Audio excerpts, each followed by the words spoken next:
Hai semuanya, welcome back di YouTube channel saya, Behind the Chef. Nah, kali ini saya sendiri. Karena cuacanya hari ini lumayan nggak enak ya, jadi hujan, mendung. Cocoknya kita masak soto. Hari ini saya akan masak coto Manggala.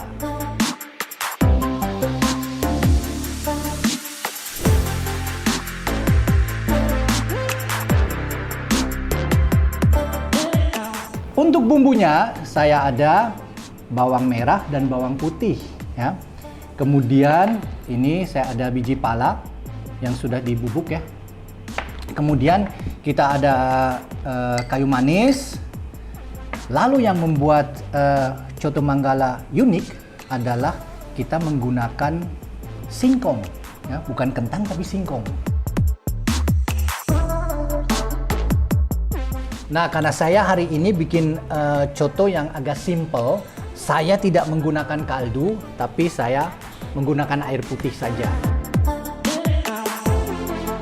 Oke, pertama kali giling brambangnya atau bawang putih dan bawang merah ya.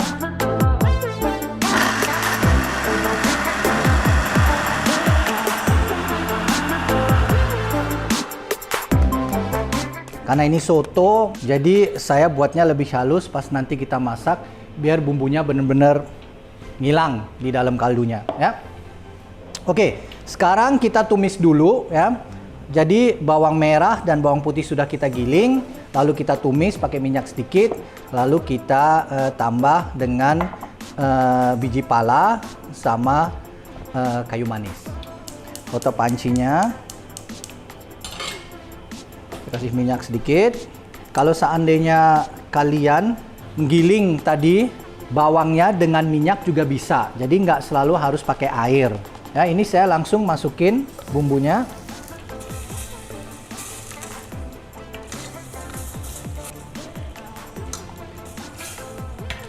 Sekarang kita langsung saya masukin sayuran.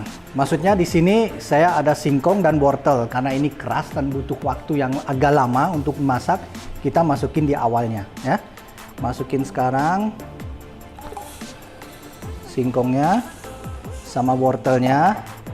Kita masak sampai dia setengah matang. Baru kita masukin ayamnya. Karena ayamnya lebih cepat matangnya ya. Sebetulnya ada cerita soal coto Manggala ini. Kalau kalian ingin tahu lebih lengkap, nonton pembicaraan saya sama teman saya, Wira. Check it out. Saya kan sering mempromosikan masakan Indonesia. Ya? Nah, salah satu yang saya suka ambil topiknya itu soto. Mas Wira kan terkenal soal masakan Indonesia, pengetahuan soal masakan Indonesia. Kalau ada masakan Indonesia yang mungkin khusus atau khas atau unik, situ kan selalu nyari-nyari sampai ke sumbernya ya. Coba ceritakan soal soto. Jadi saya dari 2000 penelitian saya tentang soto itu 2014 terus kepotong-potong lah ya. Selama penglihatan saya dan kajian saya, soto itu ternyata itu dalam satu mangkok itu sudah ada karbonya, sudah ada protein nabatinya, protein hewaninya, mineralnya, vitaminnya, itu sudah ibaratnya satu mangkok itu udah komplit. Ada semuanya. Sudah. Jadi ada, itu konsepnya soto sebenarnya seperti itu. Sebenarnya konsepnya soto seperti itu. Okay. Jadi saya teliti kemana, itulah yang membuat dia berbeda dengan sayur, dengan makanan berkuah lainnya, gitu ya. Sop. Dengan sup apa gitu kan, makanya kenapa soto tidak bisa dikategorikan sebagai sayur. Ternyata kalau soto itu dia harus komplit, lengkap ya, mulai dari unsur karbonya, dia harus balance sama si mineral, harus sama vitamin dan protein lain-lainnya gitu. Gitu. Nah, ternyata bukan produk asli Nusantara, jadi kayak ada adopsi dari budaya Tionghoa. Budaya Tionghoa yang mereka kenal dengan tauto, yang artinya itu jeroan dan rumput. Tauto kan yang di Pekalongan ya? Itu kan ada tahu kan pakai. Iya. Nah, makanya kenapa sebenarnya kota soto itu sebenarnya harusnya Pekalongan. Tapi orang lebih mengenalnya kota soto itu Lamongan karena banyak orang Lamongan yang berjualan soto. Gitu. Okay. Di tahu-tahu Pekalongan sendiri kurang ini. Memang betul di Pekalongan. Pekalongan itu kan pesisir. Iya, betul. Pekalongan itu daerah pesisir pantai utara. Ya. Jadi banyak zaman dahulu tuh orang-orang Tionghoa itu berdagang atau ya zaman dulu berdagang ya, saya berdagang gitu ini. Dari Pekalongan ini, dari satu titik ini menyebar. Oke. Jadi gate-nya untuk soto itu pasti pesisir. Ya, coba kasih tahu ke kita nih, ya nggak? Soto apa aja yang sebenarnya menarik diceritakan? Kalau soto kayak Makassar punya coto ya. Itu yang terdiri dari mereka nyebutnya ampe patang puluh.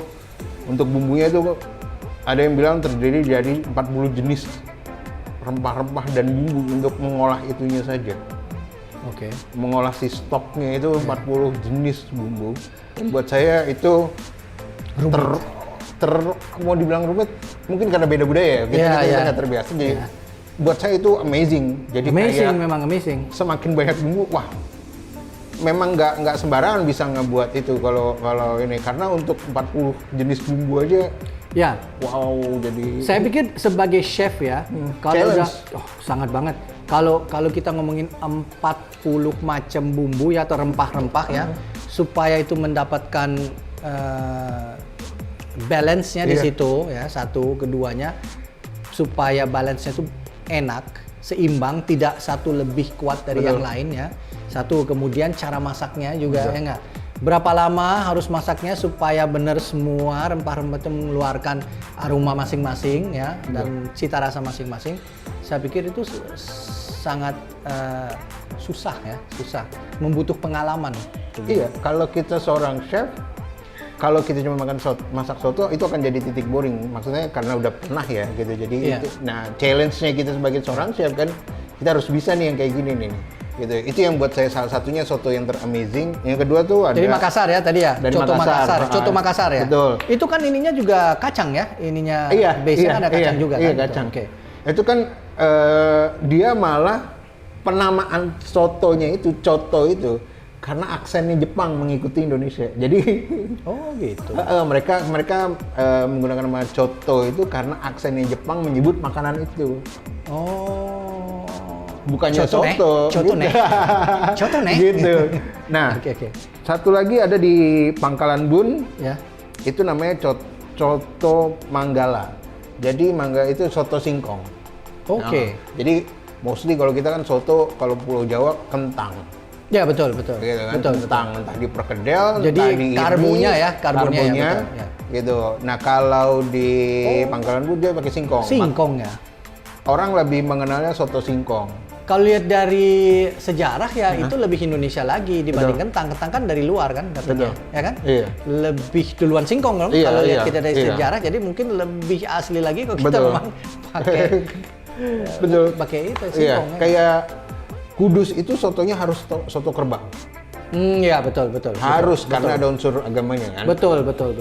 Tapi di Jakarta karena mereka susah mendapatkan kerbau, mereka menggesernya dengan ayam. Iya betul. Gitu loh. Jadi banyak juga soto Manggala nih karena dia di daerah tidak menemukan singkong, dia menggantinya dengan ubi. Saya barusan mau tanya, ubi. Berarti cita rasanya agak manis dikit dong ya? Iya, ada ubi. Ya, malah ubinya jadi sotonya itu jadi warna-warni. Ada ubi yang orange, ada ubi gitu. Menarik ya. Soto itu nggak ada habisnya ya. Jadi memang harus dimasak. Maksudnya pakai bumbunya apa aja dan bahan-bahannya apa aja? Basically dia pakai bumbu kuning ya, biasa bumbu kuning biasa. Tapi dia lebih light. Lebih light, lebih light karena flavor of ingredients-nya yang muncul. Oke. Kalau Jawa kan kebalikannya. Iya, kuning kan kebalikannya. Iya, kuat di bumbunya. Kalau ini enggak. Oke. Jadi itu cuman untuk dapat flavornya aja ya, light gitu, tapi light gitu. bahan-bahannya menjadi karakter untuk soto ini gitu loh. Gitu loh. Jadi itu yang dimunculin itu bahannya tuh lebih harmonis. Jadi bahannya kurang lebih sama ya, pakai tadi kan nggak pakai kentang ya, berarti pakai singkong. Betul. Tapi singkong direbus kan? Iya, direbus. Singkong, kemudian bihun, kemudian ayam, kol, sama lah kayak ini. Mostly dia kayak kita masak sop. Jadi kalau ibaratnya kentang si singkongnya ini itu udah jadi jadi kalau di dalam kuahnya itu ada si singkongnya itu. Oke. Kalau kita kan singkongnya nanti kalau mau ini baru di. Iya. Oh, itu udah di dalam kuahnya. Gitu. Artinya, itu maksudnya singkongnya itu direbus di dalam kuahnya. Iya. Berarti kuahnya agak kental dikit. Lebih starch-nya dari singkongnya kan berarti agak ke situ dong. Dia teksturnya lebih kayak sop sih, Chef. Iya, berarti agak sop itu kan kayak lebih thick dari. Iya, ada lebih thick gitu. Iya, lebih thick. Itu. Lebih butet dan lebih thick gitu loh. Lebih thick. Oke, kita plating dulu. Cotonya udah ada di sini ya. Sekarang kita plating, ini bihunnya seperti ini. Lalu kasih sedikit bawang goreng, daun bawang, seledri, telur kita potong ini sebagai garnish nih telurnya. Mau kasih satu utuh juga nggak apa-apa kalau lapar. Oke, sekarang kita plating. Masukin isinya dulu. Kalau mau juga ini ada kayu manisnya, boleh aja dimasukin karena supaya kelihatan lebih autentis ya. Masukin kayu manisnya seperti ini. Kita kasih kaldunya.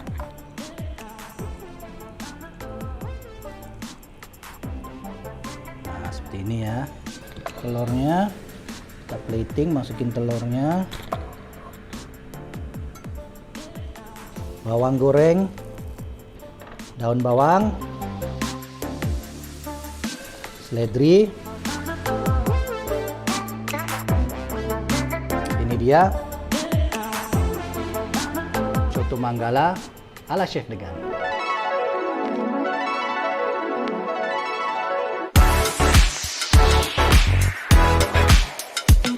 Nah, setelah masak harus dicicip. Nah, kita cicip dulu nih.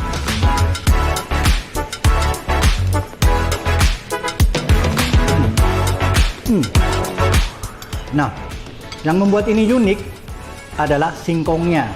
Biasanya di soto-soto lain kan pakai kentang. Soto Manggala pakai singkong. Ternyata cocok banget. Apalagi kalau kita lapar, apalagi kalau hujan, ya nggak? Cocok banget. Kalian bisa bayangin nggak? Makan soto ini hujan-hujan, duduk di pinggir sungai di Pangkalan Bun. Asik.